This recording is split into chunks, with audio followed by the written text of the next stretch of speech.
Sobre neurosis. En la antigüedad, los griegos también descubrieron la neurosis. Díganlo si no lo prueban las figuras de Sísifo, Narciso, Edipo, Electra, Iocasta, Estéocles, Polínices y muchos más. ¿Y qué me dicen de los israelíes? Para la época en que se escribió el Génesis, hace quizá unos 3.500 años, un individuo no enfrentaba a su padre, a su sociedad ni a su cultura. Resolvía el problema de una manera irracional a través de una solución de compromiso, sin decir no de manera abierta y franca. Así pues, tanto los griegos como los israelíes ya recurrían a soluciones neuróticas. No conocemos suficientemente bien el modo de ser de sumerios, babilonios, hititas, egipcios y medopersas, por lo que no podemos buscar tal afirmación más atrás en el tiempo. Probablemente existió esta posibilidad desde que el hombre comenzó a emplear símbolos a partir del uso del lenguaje, de los mitos y de los rituales.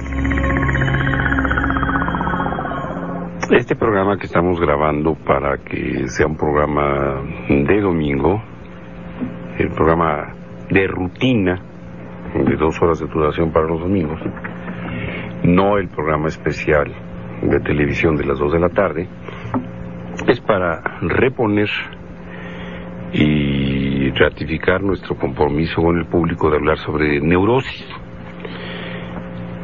puesto que hace unos días hubo sendas llamadas de radioescuchas, una anónima, otra de don Javier Barrientos, en la que se cuestionaba seriamente la enfermedad que según ellos yo padezco.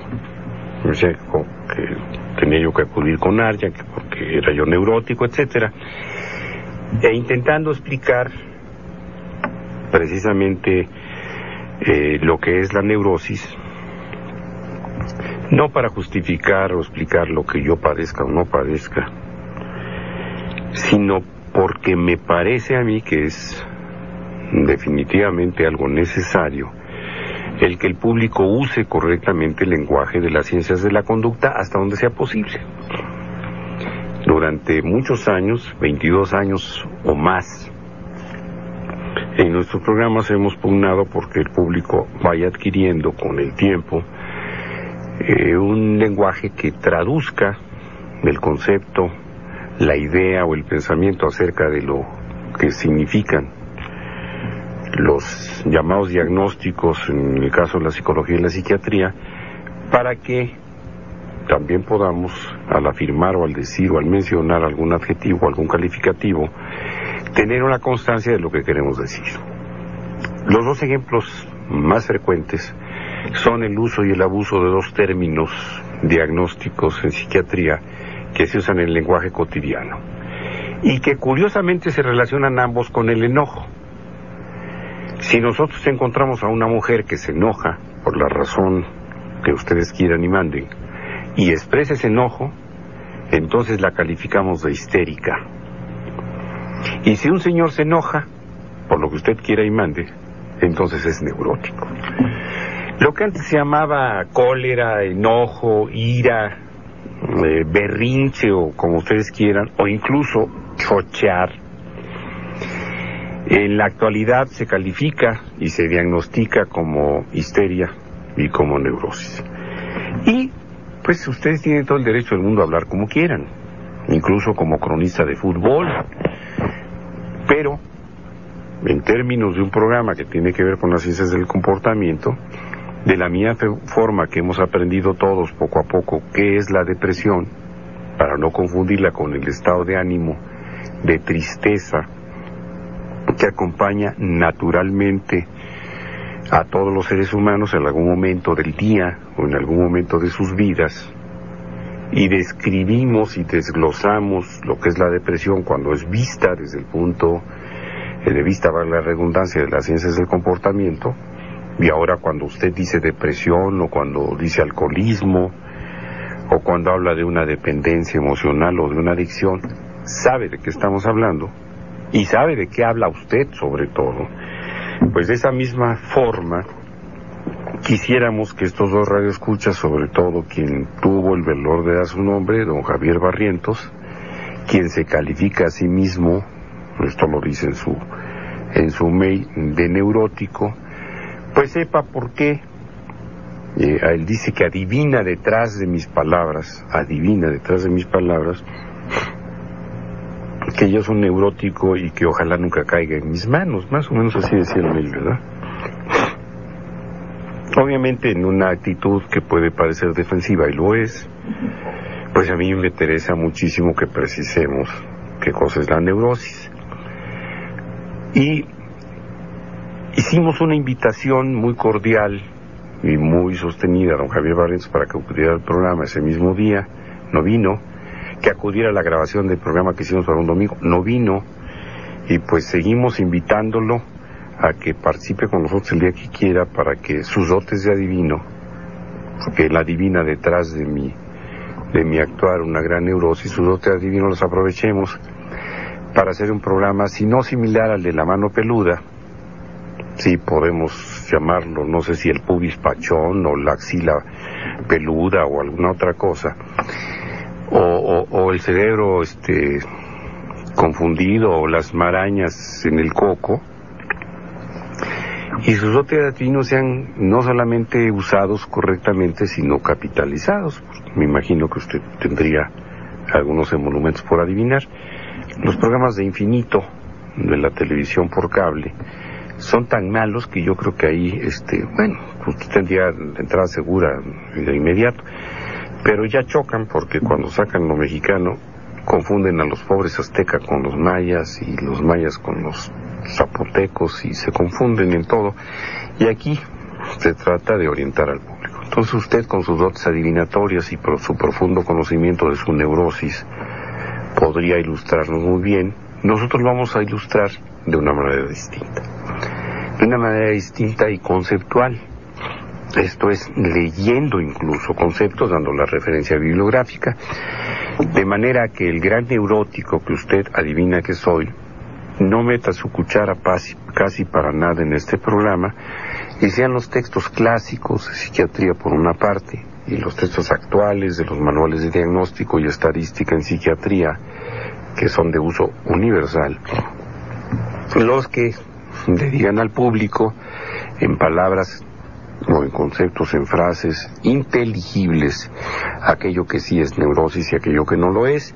Sí hablaríamos incluso de algunos estados que han sido calificados como neurosis de histeria, también para diferenciar un poco lo que es y no es el término histérico y su uso peyorativo y equivocado en boca de todos nosotros en forma cotidiana. Están con nosotros dos psicólogas de nuestro equipo de trabajo, Tony Revilla, Eugenia Martucci, y tenemos dos invitados, uno de ellos dispuesto incluso a proporcionar su testimonio. Él no es neurótico, pero ha presentado elementos de angustia en los últimos días que nos pueden ayudar, y que si no quiere pasar con su nombre y podemos ponerle algún seudónimo, le llamaríamos Vicente, Diego, Santiago. Andrés, Santiago. Sí. Es un hombre blanco, rubio y barbado, y no le podemos decir que es tal cual, pero le podemos decir Santiago. Bueno, vamos a ver si quieren participar con nosotros, pero lo importante para nosotros es eso: hacer un programa informativo para difundir textualmente qué se ha pensado a través de los años acerca de lo que llaman muchos neurosis, y desde luego el ser o no ser neurótico.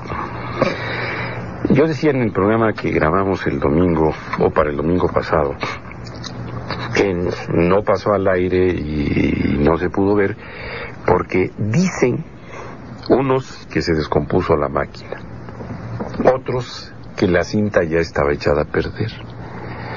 Respuestas que, siendo evasivas, podrían ser consideradas por algunos psiquiatras clásicos como respuestas neuróticas.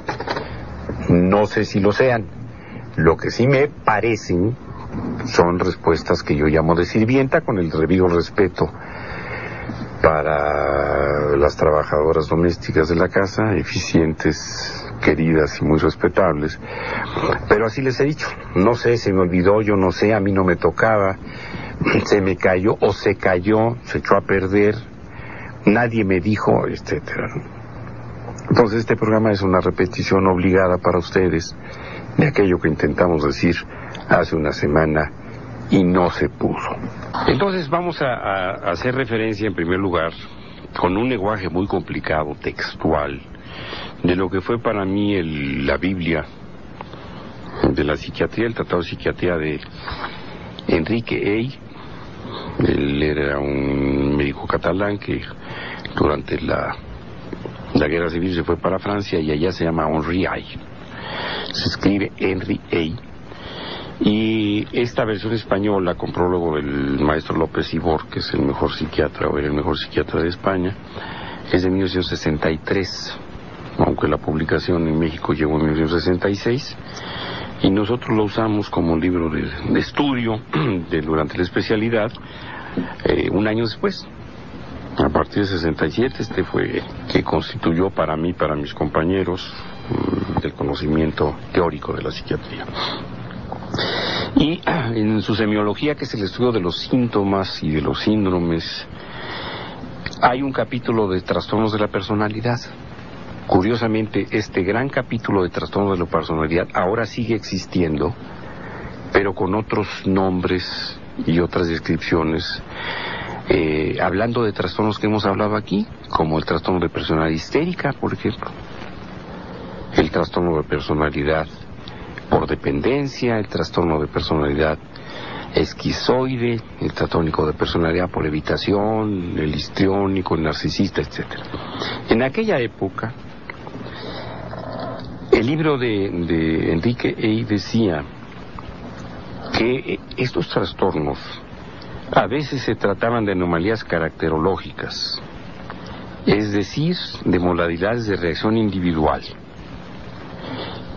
que constituyen las características del individuo, que pueden ser algunas anormales, reprobables, invariables y molestas en las relaciones sociales. ¿Qué quería decir con esto? Ahora vamos a la interpretación. Que cada uno de nosotros tiene una caracterología, un carácter peculiar que nos permite reaccionar de una forma personal, individual, singular ante algún hecho. Por ejemplo, ¿cómo reaccionan muchos mexicanos frente a un domingo o un sábado que haya fútbol?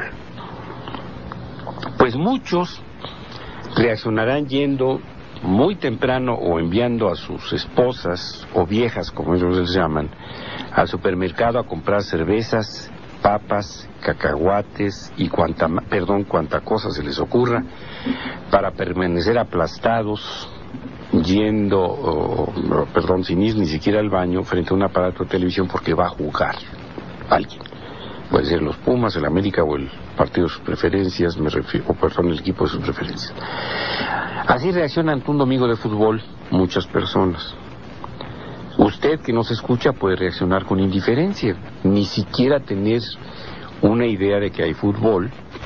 Y la reacción de usted el domingo a las 12 es acudir presurosa a misa, a aliviar sus sentimientos de culpa, o a cantar o a bailar esta danza, ¿cómo se llama? Si está con los cristianos, ¿cómo se llama la dancita esta? Caballo dorado. Caballo dorado. O bien reaccionará como yo, con un despliegue de euforia y felicidad, diciendo, su madre, ahora sí voy a poder circular por la Ciudad de México sin bronca porque no va a haber tráfico. Entonces, ante un hecho, un juego de fútbol, usted puede reaccionar de diferentes formas. Otro hecho que nos hace reaccionar de diferentes maneras, por ejemplo, es la época del puente Guadalupe Reyes. Hemos visto que muchos se euforizan, se llenan de contentamiento, otros se llenan de espiritualidad, otros se llenan de alcohol, otros se atascan de comida, otros se deprimen, como yo comprenderé, a otros los invade alguna forma de melancolía, otros se encierran en su casa, en fin, un hecho. Los días del solsticio de invierno, que corresponde al nacimiento de Huitzilopochtli, para los que no creen en la venida del Mesías, no sé si porque no se ha demostrado que se viniera o que viniera nunca, o por otras cosas, y pues la reacción es completamente distinta. Ante un discurso presidencial, la visión que se tiene depende también del carácter.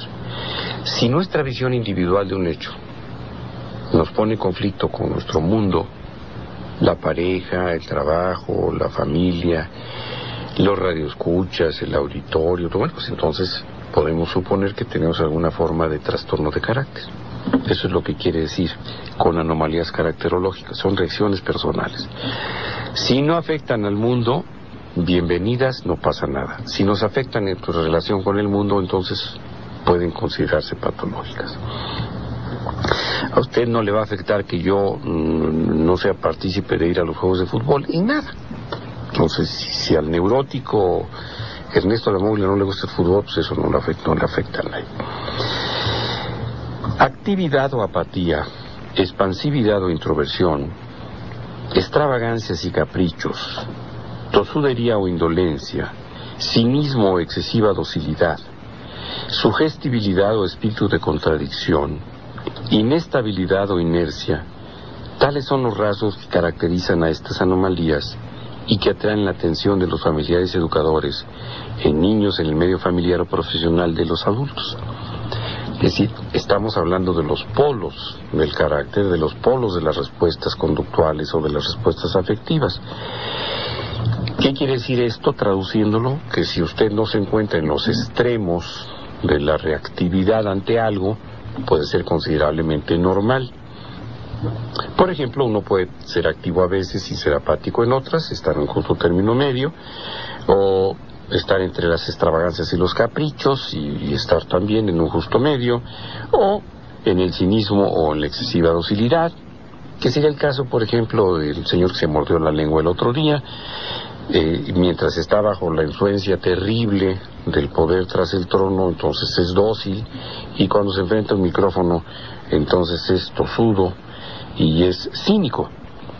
Se va a los extremos, entonces aquí podemos pensar en un carácter neurótico. Dice el doctor A, esta patología constitucional del carácter se encuentra como una organización preneurótica o prepsicótica en los candidatos a las enfermedades mentales crónicas. Para los psiquiatras de esa época, las enfermedades mentales crónicas eran las neurosis y la psicosis. O bien como candidatos a las enfermedades mentales denominadas endógenas o constitucionales, como el trastorno bipolar, que antes se llamaba psicosis maníaco-depresiva, o algunas formas de esquizofrenias o de paranoia. Estos trastornos del carácter con frecuencia van aparejados, conectados de retraso intelectual, que no constituyen, ni mucho menos, un atributo exclusivo. Hoy vemos que no es así. Estos trastornos del carácter, que antes se llamaban neurosis, aparecen no solamente en personas con un grado bajo de intelectualidad, sino por el contrario. Pareciera paradójicamente que a mayor capacidad intelectual, a mayor inteligencia, si existe lo que antes llamaban neurosis, es más profunda y más notoria. De la misma manera que podemos decir que una persona exenta de sensibilidad, pues es muy poco proclive a presentar trastornos afectivos. En cambio, una persona hipersensible va a ser más vulnerable ante sus sentimientos y sus afectos. Otras veces, dice el doctor, ahí se trata de desórdenes patológicos del carácter que se manifiestan con profundas modificaciones de ciertos rasgos del carácter. Sucede a veces que el carácter, sufre una verdadera transformación que contrasta con el sistema de constantes caracterológicas del sujeto. Estas profundas modificaciones de la fisonomía psicológica de la personalidad se presentan especialmente en el comienzo de las grandes metamorfosis del comportamiento, como son las demencias. Una persona que había sido brillante, exitosa, con alegría de vivir, con contentamiento, con una memoria excepcional, en forma brutal, asombrosa y dramática, empieza un cambio total de sus rasgos de carácter y empieza un proceso de deterioro que llamamos demencia. Y esto, aunque sea un cambio en la caracterología del individuo, pues es una demencia, no una neurosis. Estos trastornos caracterológicos son los que con frecuencia se designan como trastornos de la personalidad. Se siguen llamando en su mayoría así, puesto que este desequilibrio psíquico afecta la cohesión y el equilibrio emocional y voluntario entre personalidad y realidad. Esto es lo que decía en una parte de su semiología el doctor Hay, y era lo que estudiábamos hace muchos años. En su mismo tratado de psiquiatría, que es un libro extensísimo, pesado y a veces denso, el doctor Hay, como todos los especialistas en aquella época, con todos los grandes maestros, destina un capítulo completo a lo que él llamó neurosis de angustia, que es el tema fundamental del programa de hoy. Y él, como subtítulo, le pone estado de ansiedad crónica o constitucional, coma, la personalidad ansiosa. Se entiende bajo este nombre, dice Freud, los comportamientos neuróticos en los que los síntomas más destacados están constituidos por manifestaciones de una angustia permanente. Esta aparece como determinada por el desequilibrio hormono-neurovegetativo, y Freud llamaba a este tipo de neurosis las neurosis actuales. No sé por qué, porque alguien que nació en el siglo XIX y empieza a hacer su obra escrita y publicada y conocida alrededor de 1908, pues no veo por qué las tendría que considerar actuales, pero este gurú del psicoanálisis así las llamó. Entendiendo el que estaban inmediatamente unidas a un sustrato orgánico activo, tampoco es comprensible, porque si eran actuales tendrían más que ver con el entorno social y lo que pasaba en ese momento, la transición entre el siglo XIX y el siglo XX. En relación a los estados agudos de angustia, estas conductas están compuestas por todos los síntomas de una ansiedad caracterizada desde el punto de vista fisiopatológico por un terreno ansioso, un terreno biológico ansioso, con la distonía neurovegetativa o con síndromes funcionales diversos, espasmos, trastornos y definida en algunos casos, como es el caso de la histeria de conversión o de la histeria que llamaban, o la neurosis obsesiva, pero el común denominador de todos estos estados, organizados, netos y definidos o indefinidos y complejos, es la angustia. Y concluye su introducción diciendo que la neurosis de angustia constituye, por lo tanto, una especie de tronco común de la organización neurótica en marcha hacia conductas más estables y más estructuradas. La primera descripción clínica que hacía el doctor Hay en estos años es la de las crisis de angustia. Y él decía, cuando la crisis es importante, tiene lugar el cuadro del acceso de angustia agudo o crisis emocional mayor. Pero aquí se trata más corrientemente de crisis menos completas, cuyo cuadro clínico se descompone en elementos somáticos y psíquicos con gran prevalencia de la angustia física. Para aquellos entonces, para los médicos era muy importante, cuando una persona hablaba de ansiedad o de angustia, si ésta se manifestaba nada más en el plano de las sensaciones subjetivas. Es que siento mucha angustia, estoy muy nervioso. Bueno, pero ¿qué más siente? Siente opresión en el pecho, siente temblor, siente taquicardia, siente que le suben las manos. No. Entonces muchos médicos, y esta era una discusión que teníamos el otro día, no me acuerdo si con Eugenia o con Tony, decían, bueno, es que tiene que haber una diferencia entre el término ansiedad y el término angustia. Uh-huh. Y decían, no, contigo, ¿verdad? Y no me acuerdo si decías, bueno, es que dicen algunos que cuando... La ansiedad es como anticipatoria a algo que va a suceder. Uh-huh. Y la angustia es de algo que es más real. Pero también decías, y algo que es en referencia a esto, que daba la impresión de que para algunos, sobre todo los médicos y algunos terapeutas, era simplemente ansiedad cuando la sensación era subjetiva, y que era angustia cuando ya había síntomas físicos que la acompañaban. Uh-huh. Si alguien puede decir en la calle, tengo miedo, pero algunos dirán, tengo miedo, y este miedo se acompaña de sudor, frío en las manos, de piloerección, que es que se le paren los vellitos, no que se le pare otra cosa, piloerección, pilos, vellitos, pelitos, náusea, sensación de vacío en el estómago, aumento de la frecuencia cardíaca, o sensación, dicen algunos, de que se le cae la sangre, o se le va la sangre a los pies. Entonces, cuando hay elementos somáticos en la crisis, son los que el enfermo pone en primer plano. aunque digan y mencionen el término ansiedad, angustia, miedo, temor o pánico, el enfermo casi siempre lo manifiesta como abuela pluma. Pero te dicen de inmediato con tal la contundencia esos doctores que siento que se me sube la adrenalina al cerebro, o como se me hace un hoyo en la panza, o tengo mariposas, o me empieza a latir el corazón tan fuerte y tengo una opresión en el pecho que siento que me voy a morir, o a veces incluso que me salgo de mí mismo, que no soy yo, que algo está pasando, que se me duerme la cara, se me duermen las manos y tengo una sensación inminente de desastre, algo va a pasar. Eso sí lo refiere el paciente, y esos son los elementos somáticos de la crisis que hace muchos años la psiquiatría clásica y las ciencias de la conducta tomaban como punto de referencia diagnóstica, para ya no hablar nada más de miedo, de temor o de ansiedad. Yo no sé cómo haya dicho las cosas Freud en su momento, el doctor Rey, pero nosotros diríamos a veces, aunque no se puede decir, chinga, pues esto sí está, no nada más es nerviosismo, miedo. Aquí hay elementos que nos están señalando que existe una crisis de angustia con elementos somáticos, es decir, del cuerpo.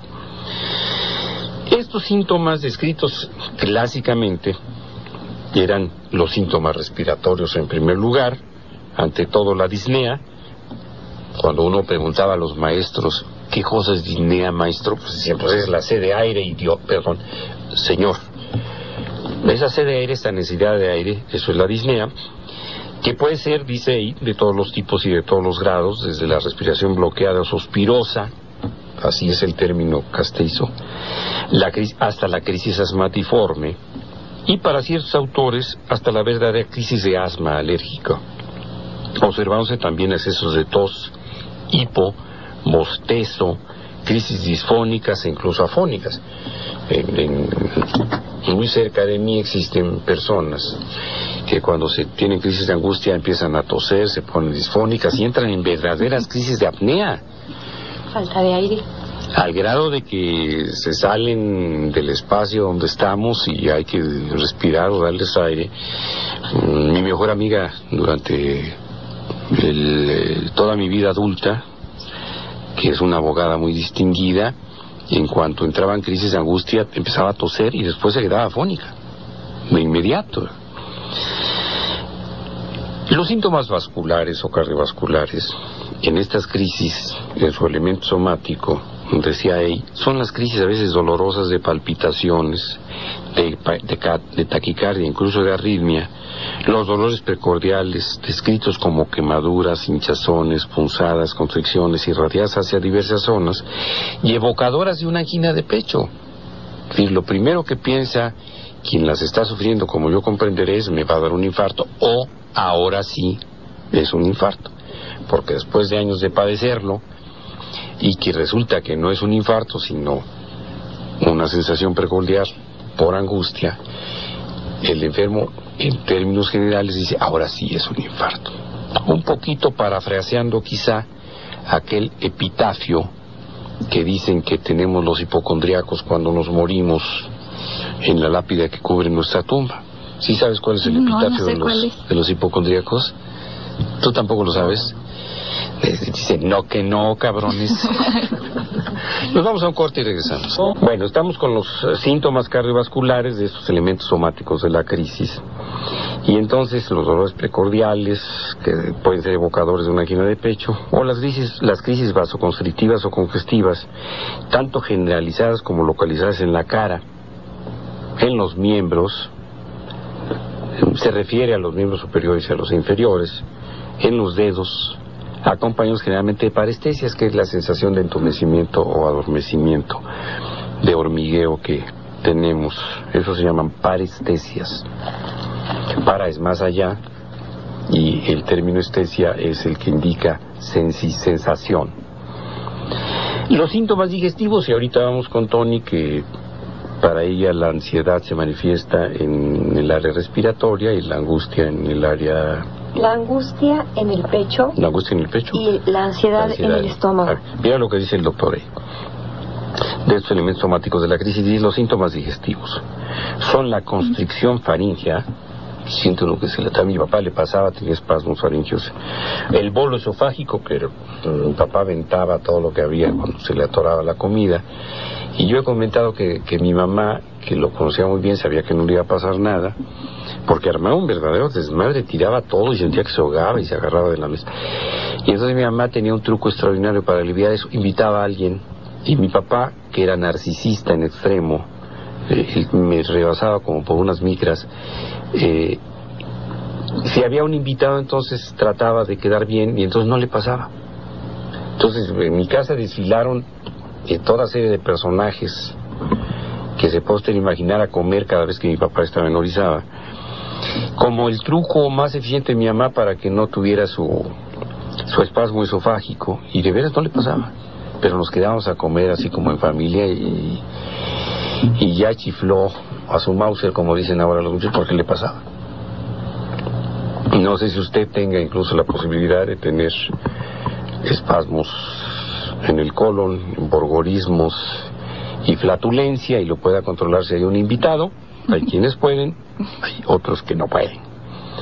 Por ejemplo, también como síntomas digestivos, las crisis de náusea, de vómitos o de diarrea, el tenesmo o los pujos anorrectales, epitialismo, que es salivar mucho, o la sequedad de boca, el hambre o las sed paroxísticas. En el consultorio de un psiquiatra o un psicólogo tiene que haber un garrafón con agua, porque en cuanto muchas personas empiezan a expresar su angustia, les da sed. No tiene un vasito de así como, mira. De los síntomas urinarios, en esto me siento absolutamente aludido, son las crisis de estranguria, que es, según Claude y Lévy-Valency, el tartamudeo o balbuceo de la vejiga. El tenemos vesical, la poliuria y la polaquiuria. La polaquiuria es orinar poquito, muchas veces. La poliuria es orinar muchas veces, y a veces mucho. ¿Control también? ¿No tener control? No, eso es enuresis. Pero yo creo que la frase más adecuada para entender cuáles son estos síntomas urinarios que Claude y Valency llaman tartamudeo o balbuceo de la vejiga, es que mi suegro decía: voy a tirar el miedo. Y tan es real que cuando yo presenté mi examen profesional, yo nunca había ido a un examen profesional, me daba terror y tuve que ir ad obu al mío. Lo único que pedí al conserje, porque era de noche: por favor no vayan a cerrar los baños. Yo sabía que me iba a orinar y me preguntaba, y si me dan ganas de orinar, ¿qué le digo a los del jurado?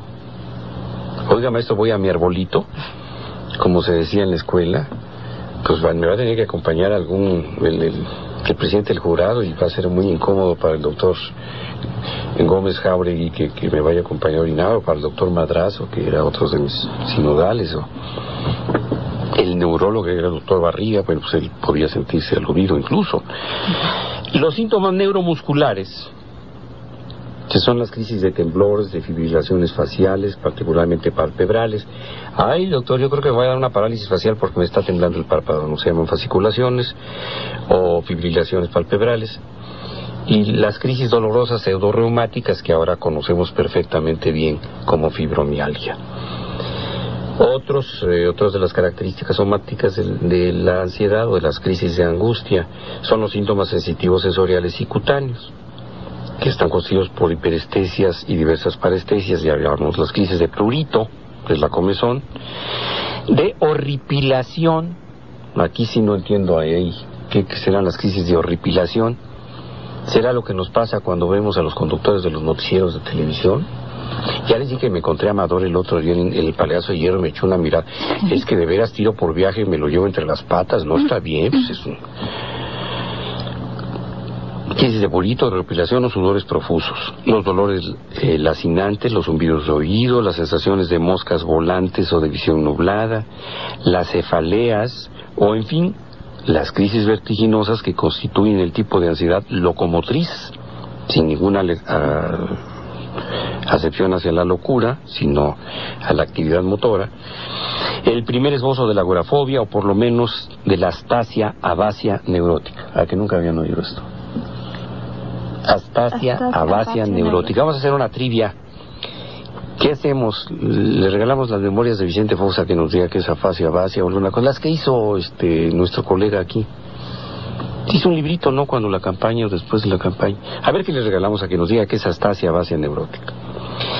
Los elementos psíquicos de la crisis, ya no los somáticos, han dado lugar a muchos estudios.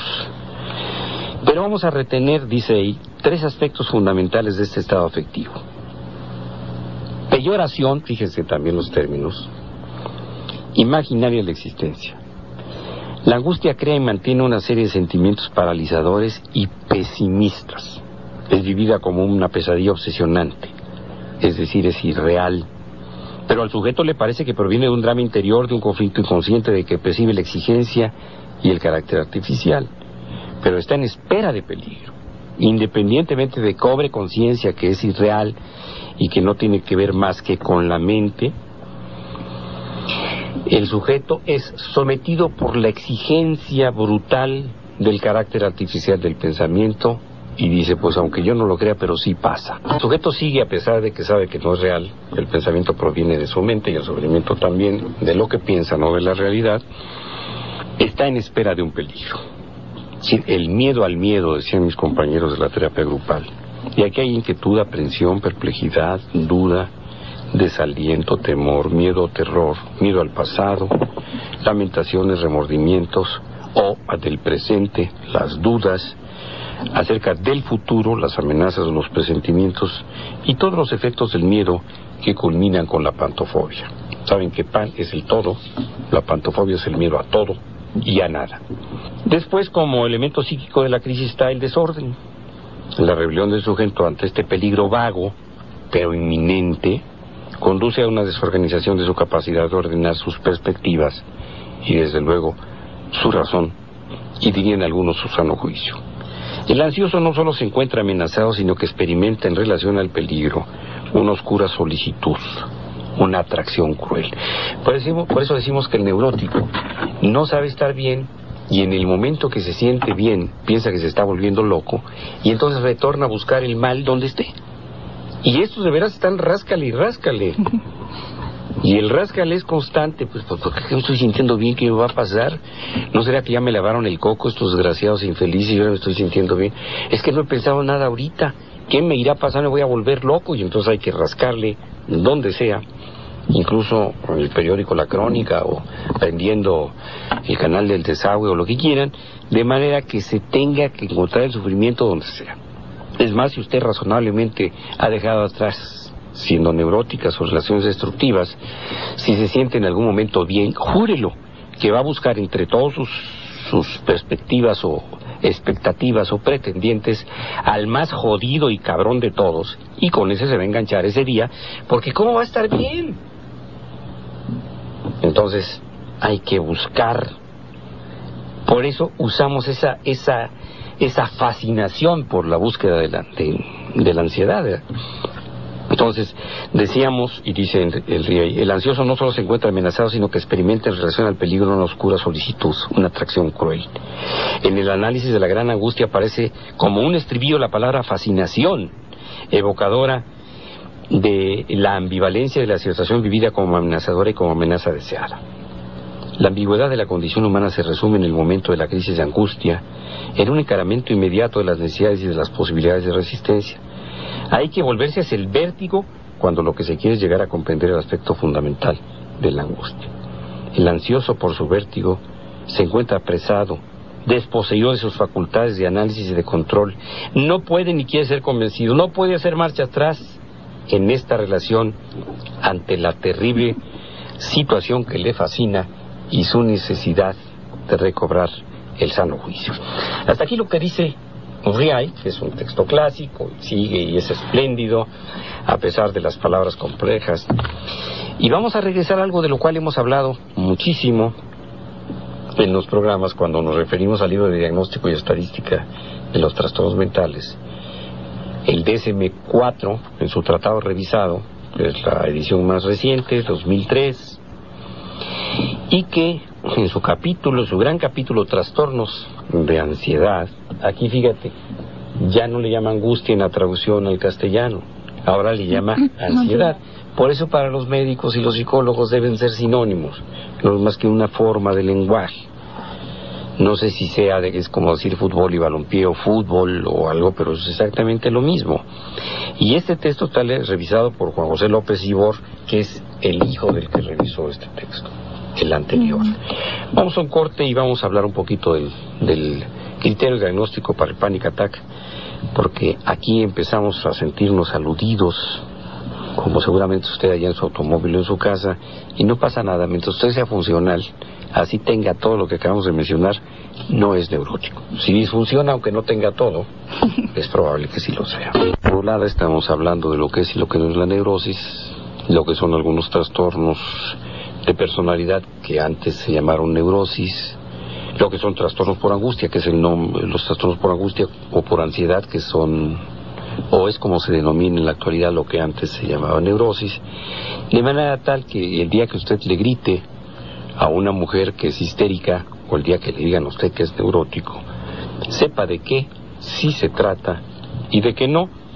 Y el capítulo de trastornos por ansiedad del DSM-4-TR, el tratado revisado, empiezan con la descripción de algo que usted conoce porque nos ha escuchado, que es el ataque de pánico, cuya característica principal es la aparición aislada y temporal de miedo o malestar intenso en ausencia de peligro real, y que se acompaña cuando menos de 4 síntomas de 13, que son somáticos o cognitivos. La crisis se inicia en forma brusca y alcanza su máxima expresión con rapidez, habitualmente en 10 minutos o menos, acompañándose a menudo de una sensación de peligro o de muerte inminente y de una urgente necesidad de escapar.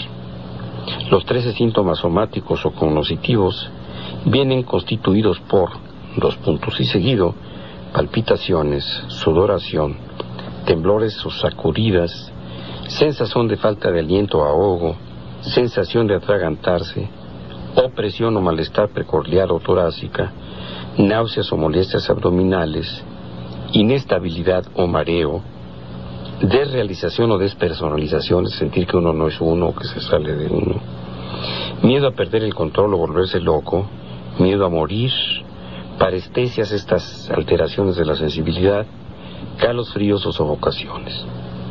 Las crisis que reúnen los restantes criterios, pero presentan menos de estos 4 síntomas, se van a denominar crisis sintomáticas limitadas.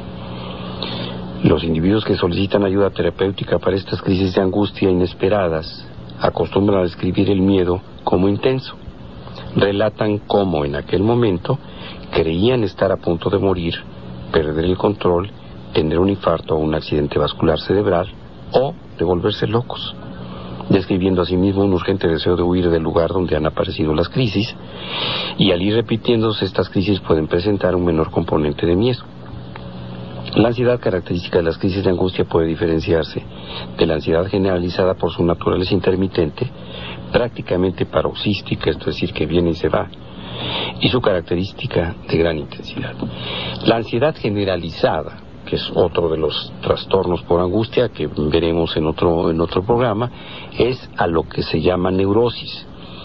Pero muchos de los individuos que presentan ataques de pánico pueden calificarse a sí mismos o ser calificados por los médicos y los psicólogos como neuróticos cuando lo que están teniendo es una crisis de ansiedad o panic attack o crisis de angustia, porque curiosamente, aunque en el castellano actual se llama el capítulo trastornos por ansiedad, traduciendo en inglés anxiety disorders, sí se llama crisis de angustia cuando hablan del panic attack. Por eso te decía yo que para muchos médicos angustia es cuando tiene síntomas somáticos y ansiedad es cuando no los tiene. Pero para fines prácticos, angustia y ansiedad, repito, son lo mismo. Este trastorno se puede acompañar o no, estas sensaciones, de lo que se llama agorafobia, hablando del griego ágora, que es el espacio abierto donde era la plaza pública de discusión y convivencia de los griegos. Es una fobia a los espacios desprotegidos y que puede aparecer en el contexto del trastorno por angustia y que muchas veces es lo que más paraliza y hace disfuncionar al enfermo que padece ataques de pánico. porque el ataque de pánico y el miedo al miedo lo pueden paralizar, pero por unos minutos. Pero la agorafobia, que es el temor a los espacios abiertos, a conducir un automóvil, a viajar en automóvil, autobús o avión, a encontrarse en un puente, en un elevador, a salir fuera de casa, a estar lejos del sitio donde se puede sentir seguro, a deambular estando a solas y no con compañía, etcétera. Eso sí hace que un individuo sea tan disfuncional que se convierte en un discapacitado laboral y que, por ejemplo, no tenga la posibilidad real, y es evidente real, de trasladarse a la oficina, al despacho, al consultorio, al programa de radio, a la escuela o a lo que sea. Ahí ya hay una discapacidad, hay una disfunción que invalida la posibilidad natural de un individuo de realizar sus actividades, sobre todo productivas. Este comportamiento puede dar un síndrome de evitación, obviamente, a las situaciones que pueden conducir a esto. Todavía no pasa, cuando apenas se puede con el sufrimiento del día de hoy, o el de ahorita. Es que me va a pasar, me va a suceder, me va a dar, me va a volver a dar, y entonces la parálisis es total. Ese es el mejor ejemplo sintomático de lo que puede hacer una mente con angustia. Se deja gobernar por un pensamiento que proviene nada más de la mente, no proviene de la realidad.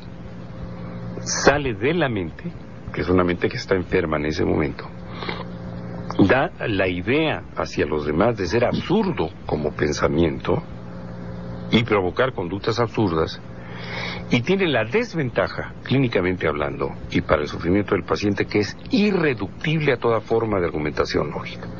No hay poder humano que los convenza de que no es real lo que piensan. Y ellos ni se lo cuestionan. No, para nada. Por eso la actividad del psiquiatra o del psicólogo o del psicoterapeuta en ese momento es nula. Sí. Por eso nosotros le llamamos terapia de exposición, a permitir deliberada y conscientemente, profesionalmente, que el paciente experimente junto al terapeuta esas sensaciones, para que vaya viendo poco a poco que aunque lo piense y crea firmemente que le va a pasar, no va a pasar. Es solamente la vivencia experimentada de manera repetida la que va a empezar a tratar de que el paciente empiece a suponer que lo que le pasa solamente es producto de su mente.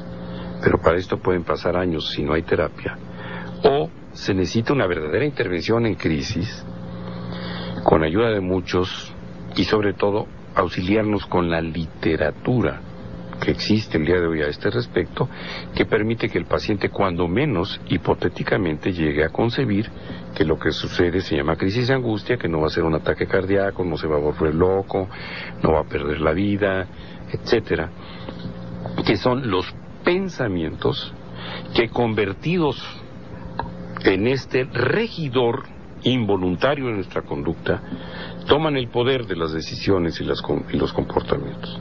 La mente es como si le dijera al enfermo: yo gobierno sobre ti y aquí te jodes, cabrón.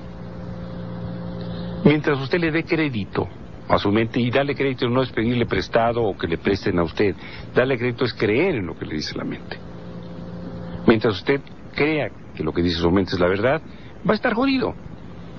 Por eso todas las técnicas de alivio de la ansiedad y la angustia en forma trascendental secular por siglos han sido la meditación trascendental y otros métodos respiratorios, porque en la meditación trascendental, y esto es lo que no entienden a veces cuando hablamos sobre Kundalini Yoga, es que a través de la respiración adecuada y la repetición de un sonido que se llama un mantra, el hombre puede romper la estructura de su pensamiento, y si no piensa, no sufre. Lo que nos hace sufrir a los seres humanos, la mayor parte de las veces, no es la realidad. Lo que nos hace sufrir es lo que pensamos.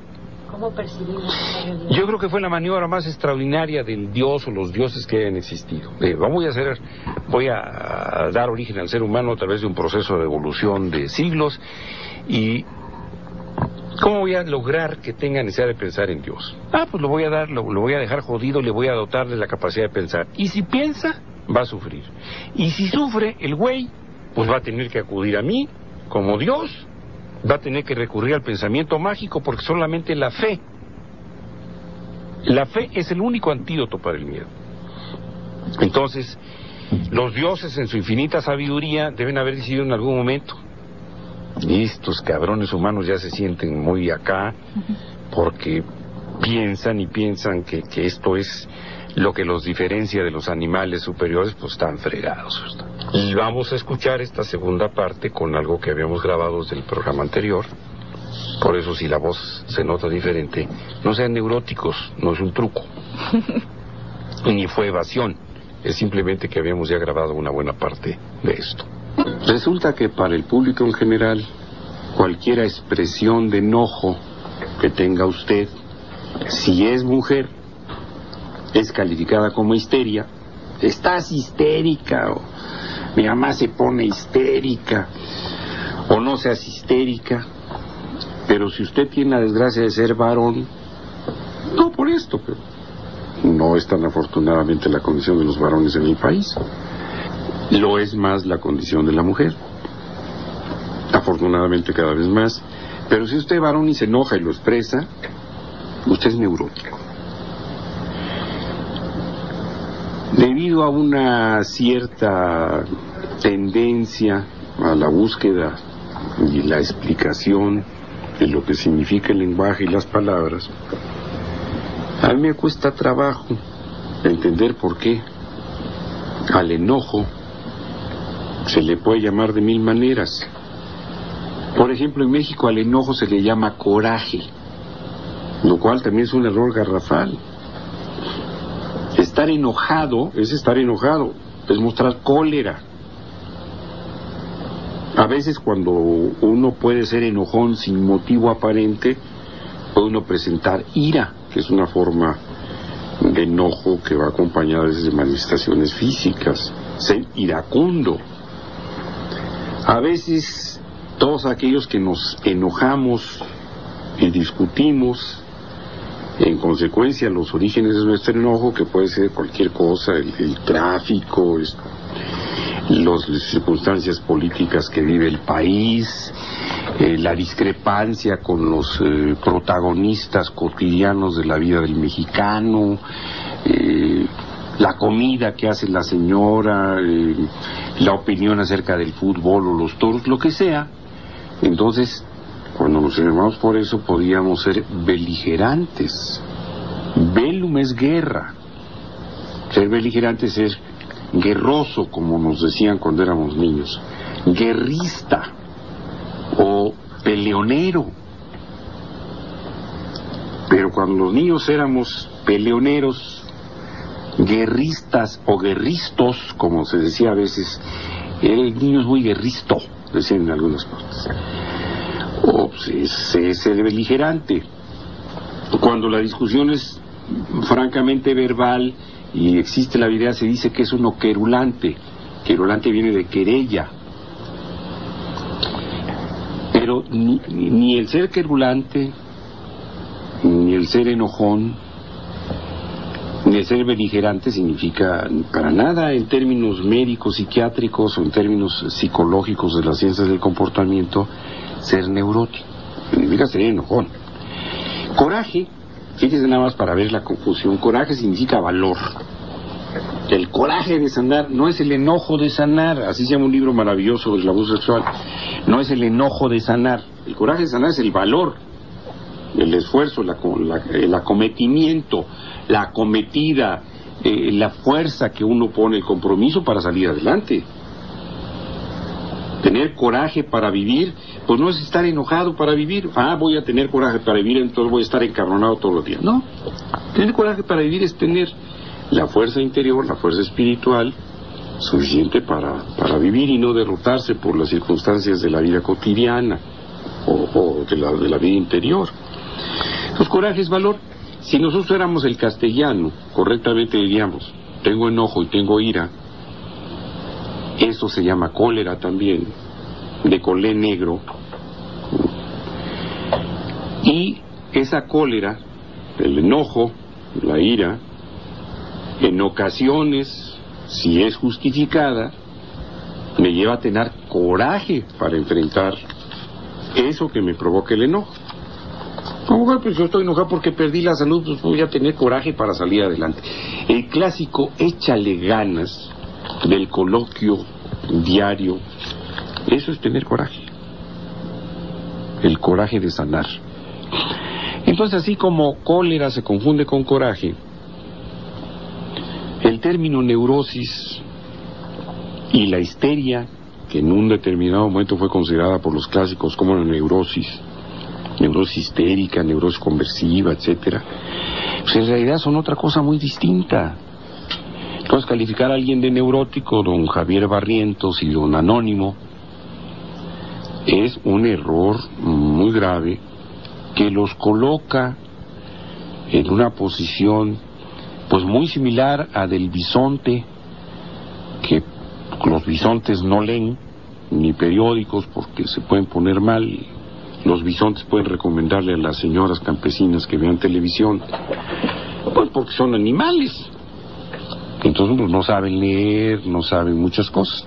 Pero un ser humano como usted, don Javier, o un ser humano como el Anónimo, pues yo creo que, sobre todo si tiene un mail, apretan unos botoncitos que aquí me han tratado de enseñar las muchachas. Mira, le apretas aquí, le subes aquí, y el mouse y no sé qué cositas, y mueven una cosita que está aquí abajo, y la flechita se pone ahí, y chin, que aparece todo el concepto. Y resulta que neurosis pues son otras cosas. Mire, tengo en mis manos mi libro con sentido de psiquiatría, una psiquiatría clásica, la psiquiatría de Henri Ay, es Enrique Ey, así se llamaría, o se llama en catalán si vive todavía el doctor, con un prólogo del doctor López Ibor, psiquiatra más prestigiado de España y quizá de Europa.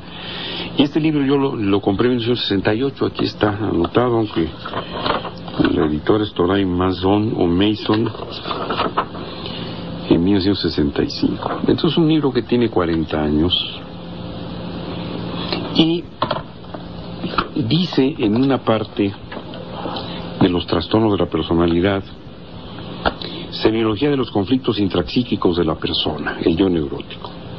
Ser uno mismo constituye un problema cuyas dificultades se encuentran en la base misma de nuestra existencia y de la organización interna de nuestra persona.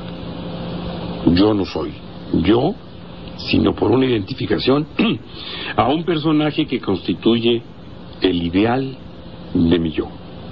Esta búsqueda de sí, esta dialéctica del ser y del parecer,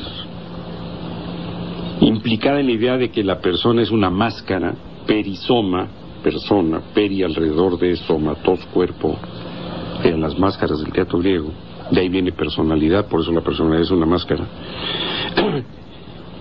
Entonces, por eso la idea de persona puede ser profundamente trastornada, ya sea por la identificación a alguien o por el objeto simbólico que queramos ser. Ahí está hablando del yo neurótico.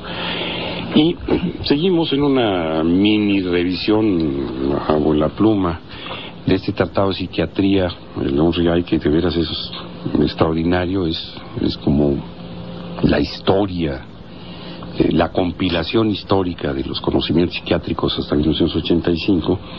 Y en el capítulo 3, que se llama Neurosis y Angustia, Henri Ay dice: estado de ansiedad crónica o constitucional, punto, la personalidad ansiosa. Y dice al principio de este capítulo, se entiende bajo este nombre, Freud 1895, para que vean que son conceptos que han quedado en la historia. Los comportamientos neuróticos, en los que los síntomas neuróticos más destacados están constituidos por las manifestaciones de una angustia permanente.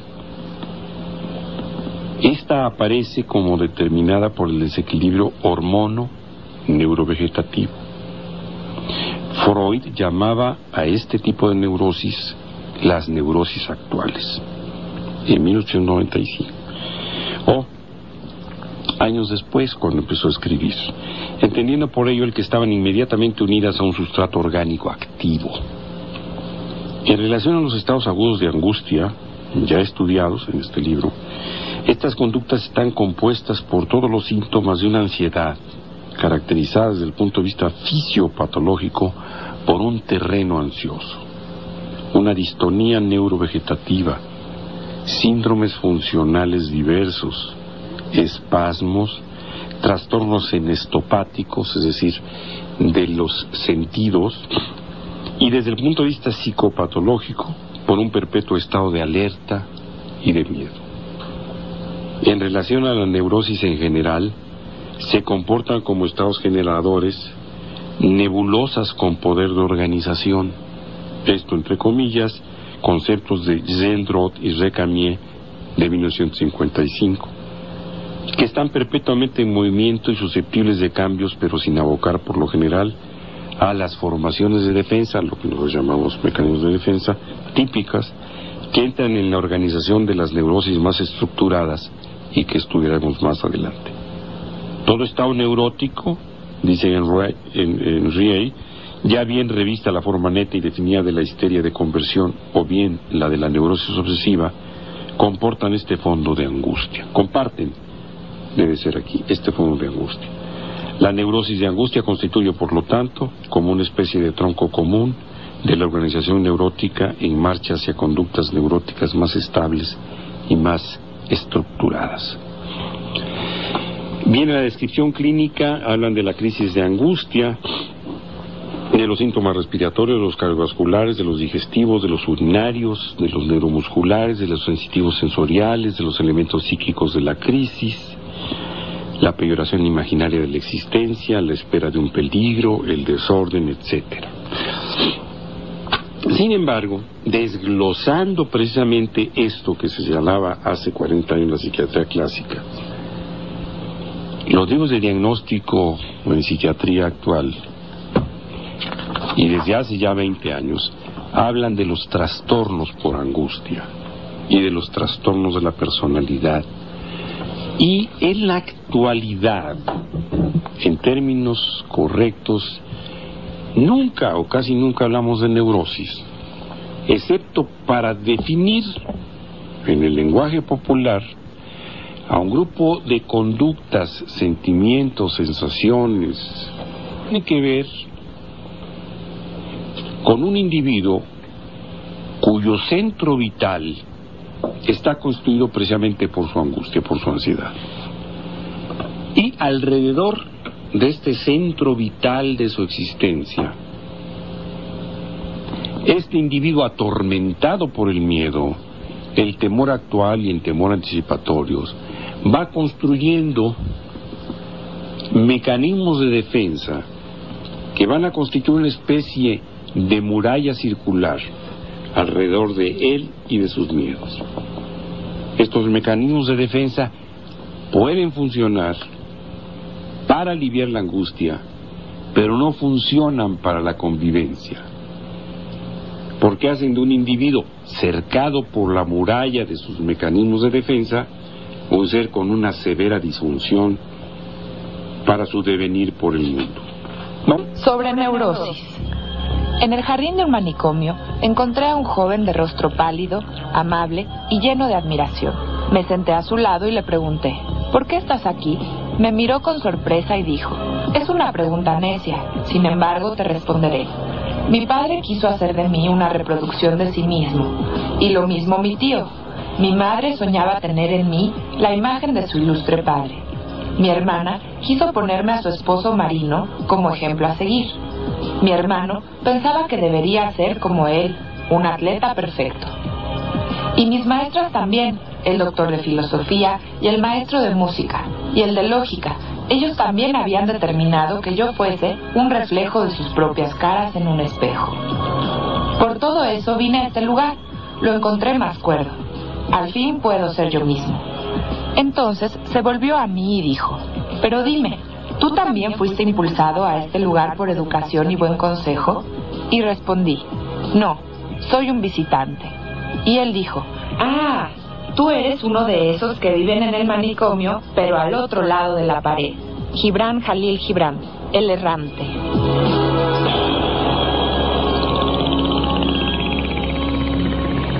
Bueno, en toda la literatura, en las artes, en la historia, pues luego vamos a encontrar referencias de lo que era el comportamiento llamado antes neurosis. Vamos a continuar describiendo lo que son los mecanismos de defensa tradicionales, clásicos dentro de la literatura psiquiátrica y psicológica, simplemente para que ustedes vayan tratando de entender cómo calificar a otro o a otra de neurótico o de histérico. Son cosas que a veces son muy distintas a lo que constituye el término en realidad. Por ejemplo, el tercer mecanismo de defensa es la proyección, es ver el problema personal en otros, es ver la paja en el ojo ajeno, que es probablemente lo que le pasa a don Javier Barrientos Guerrero, que dice: yo también soy neurótico y muchas veces he pensado en ir a ver a un psiquiatra, pero le pido a la suerte no caer en manos de un psiquiatra neurótico como usted. Es parte de lo que él nos dice. Por eso le estamos diciendo, entre otras cosas, a don Javier Barrientos, con mucho respeto, qué cosa es la neurosis. Y es probable que él, que se acepta como neurótico, proyecte su enfermedad o su patología o lo que sea en nosotros. Probablemente, como lo hacemos la mayor parte de los seres humanos en algún momento, vemos la paja en el ojo ajeno sin ver la viga en el nuestro.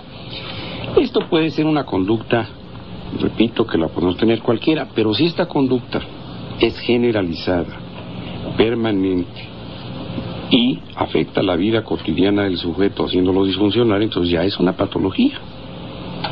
Si usted en ese momento, por ejemplo, está viendo y dice: ay, qué viejo está el doctor porque me conocí hace 35 años, lo más probable es que usted también, porque a mí me pasan, me cuento, yo llego a Orizaba o llego a Córdoba y me dice mi hermano: ¿ya viste a fulanito? No, pues, ¿quién es aquel que está allá?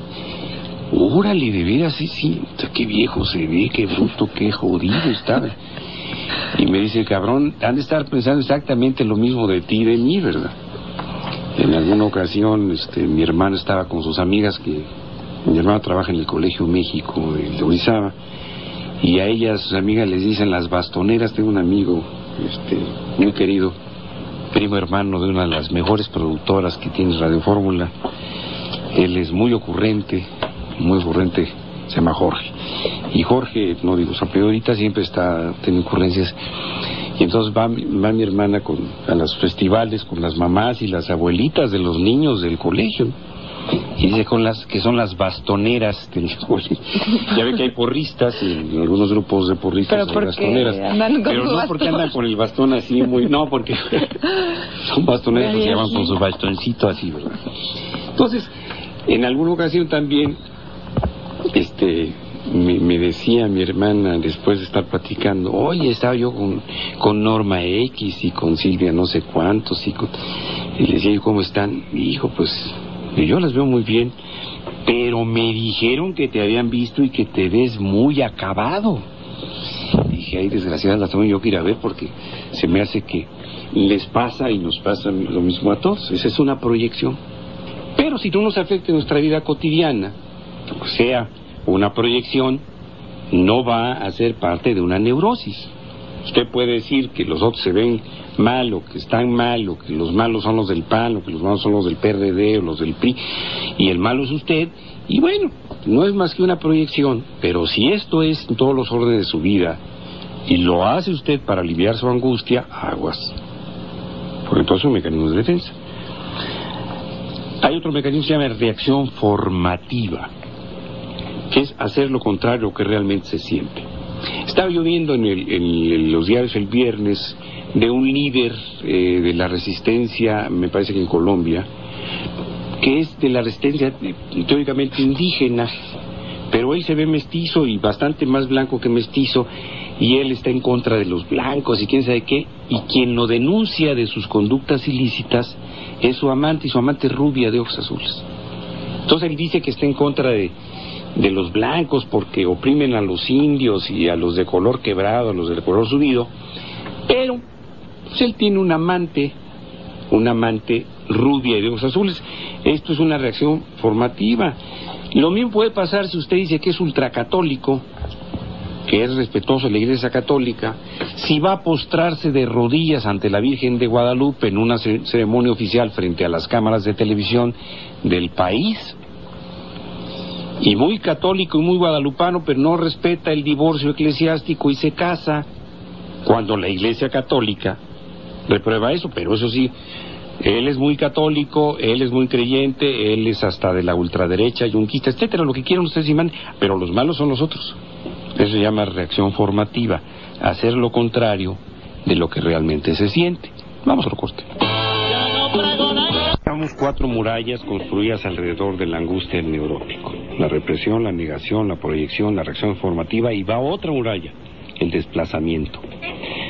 Este mecanismo de defensa consiste en dirigir a otro, que no es el problema, las emociones negativas, el chivo expiatorio, para liberar las energías intrapsíquicas. Imagínense que yo estoy enojado contra la Policía Federal por su ineptitud, y dirijo la bronca contra Marcelo Ebrard, que era de la Policía del Distrito Federal. Eso es desplazamiento. Yo pongo este ejemplo no porque sea indicativo de neurosis, ni mucho menos. Ahí no hay neurosis, lo que hay es ignorancia y dolo, sino porque es un ejemplo a otro que nada tiene que ver. Desplazo las emociones negativas. Por ejemplo, los señores o las señoras neuróticas que llegan a la casa y entonces se quitan con los niños. Es que me van a matar de un coraje, ya me tienen hasta la madre, ya no los soporto, escuincles desgraciados. Por eso el año que entra no les van a tener nada a los reyes, y etcétera. Y la señora viene enojada porque el marido le puso el cuerno o porque no le alcanzó el dinero. Entonces, si usted acostumbra desplazar, es decir, dirigir hacia otro que no es el problema, sus emociones negativas, busca chivos expiatorios, está teniendo un mecanismo de defensa que se llama desplazamiento. La sublimación es usar la energía reprimida y expresarla en trabajo creativo. Por ejemplo, los trabajadores compulsivos a veces viven en una situación de estrés brutal, inclusive pudiera ser, pensábamos o lo suponemos, acoso laboral o acoso moral, y toda esa energía la canaliza hacia superproductivos, olvidándose del resto de las actividades que lo hacen funcional: el ser padre, el ser hermano, el ser hijo, el ser colaborador, o el ser funcionario, el ser amigo, el ser aficionado a un deporte, etcétera, el ser aficionado a la lectura. No, es estar sublimando toda su angustia en todas estas áreas y convertirlas, sublimándolas en una sola actividad. Hijo, qué productivo es fulanito de tal, lleva quién sabe tantas cosas hechas así, pero ¿cómo está su vida, verdad? Yo recuerdo algún presidente que trabajaba compulsivamente y su familia estaba verdaderamente acabada porque pues el individuo con esa gran capacidad de trabajo había olvidado por completo los otros roles que hacen de la vida una circunstancia funcional.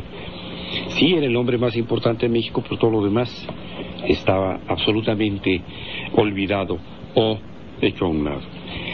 La regresión es volver a etapas de crecimiento anteriores, es otro mecanismo la regresión, como la niñez y la adolescencia, no manejando el presente con seriedad, responsabilidad y con compromiso el sentimiento de adultez. Entonces, algunos hasta hablan como niños chiquitos, ¿verdad?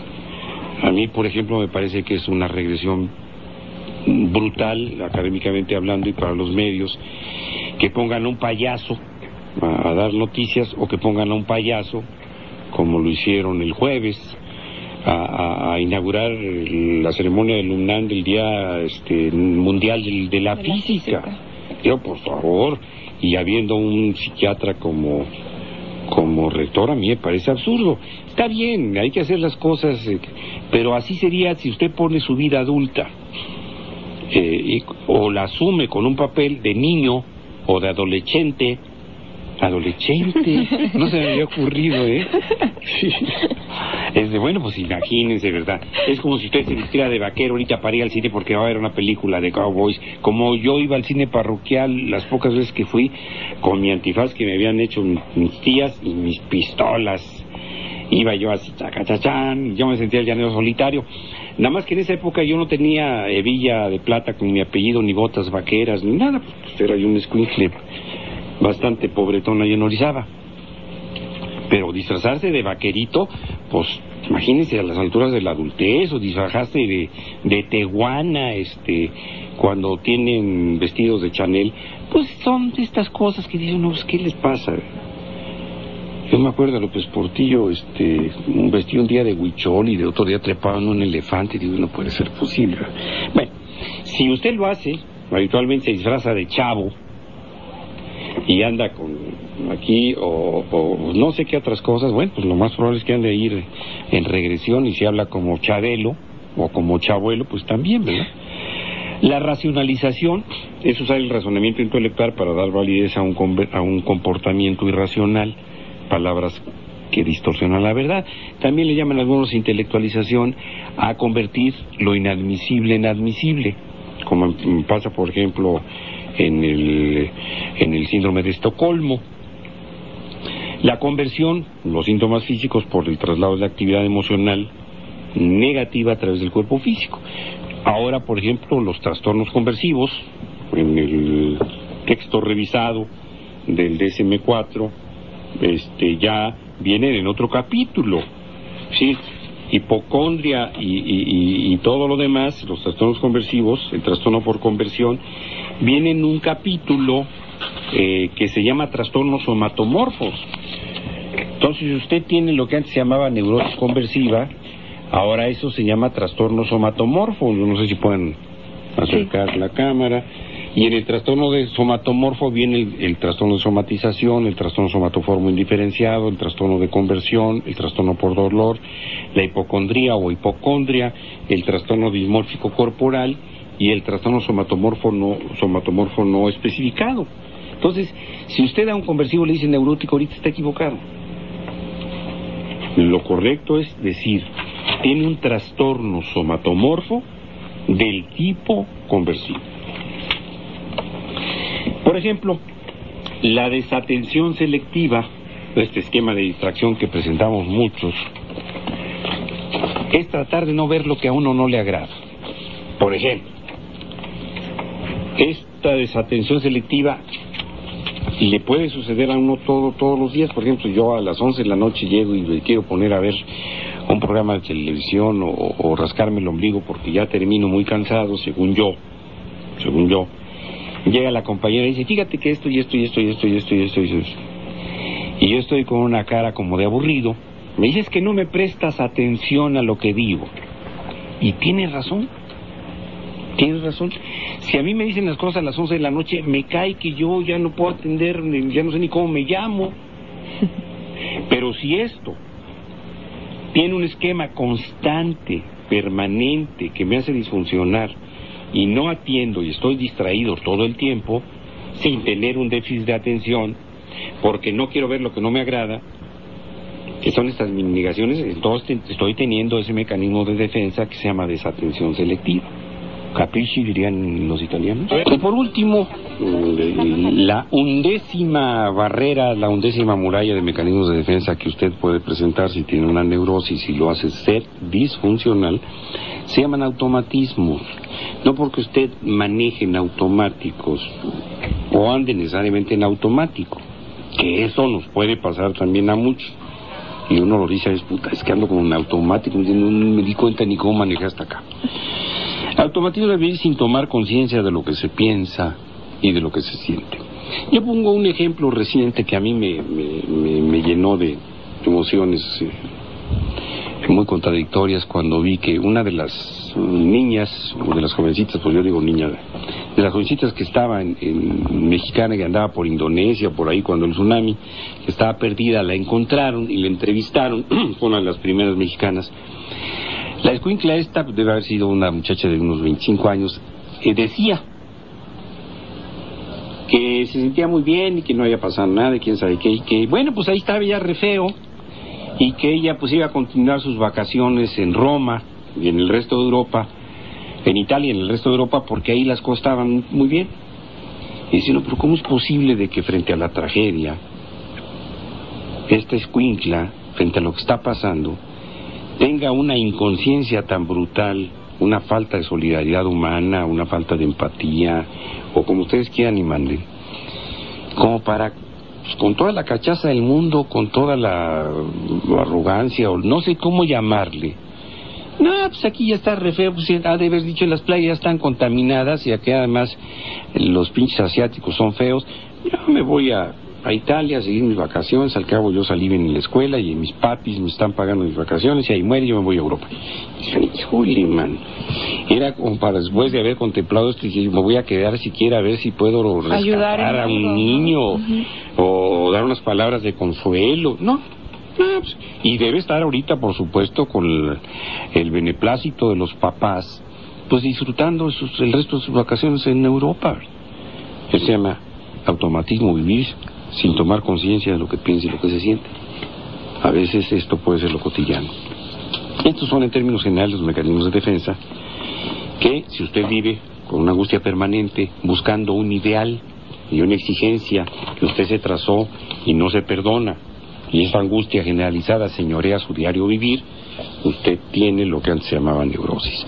Ahora, cada uno de estos mecanismos puede ser un trastorno por ansiedad, puede ser un trastorno conversivo, puede ser un trastorno de personalidad obsesivo-compulsivo, puede ser el simple trastorno obsesivo, puede ser una fobia simple, una fobia social, ataques de pánico, trastorno por angustia generalizada, que por cierto el trastorno por angustia generalizada tampoco está precisamente en los trastornos por angustia.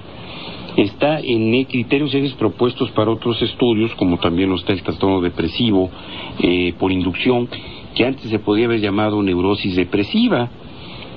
El trastorno pasivo-agresivo de la personalidad, que también está propuesto para estudios posteriores, pues pudiera ser también el trastorno máximo del mecanismo de defensa de la negación y de la proyección.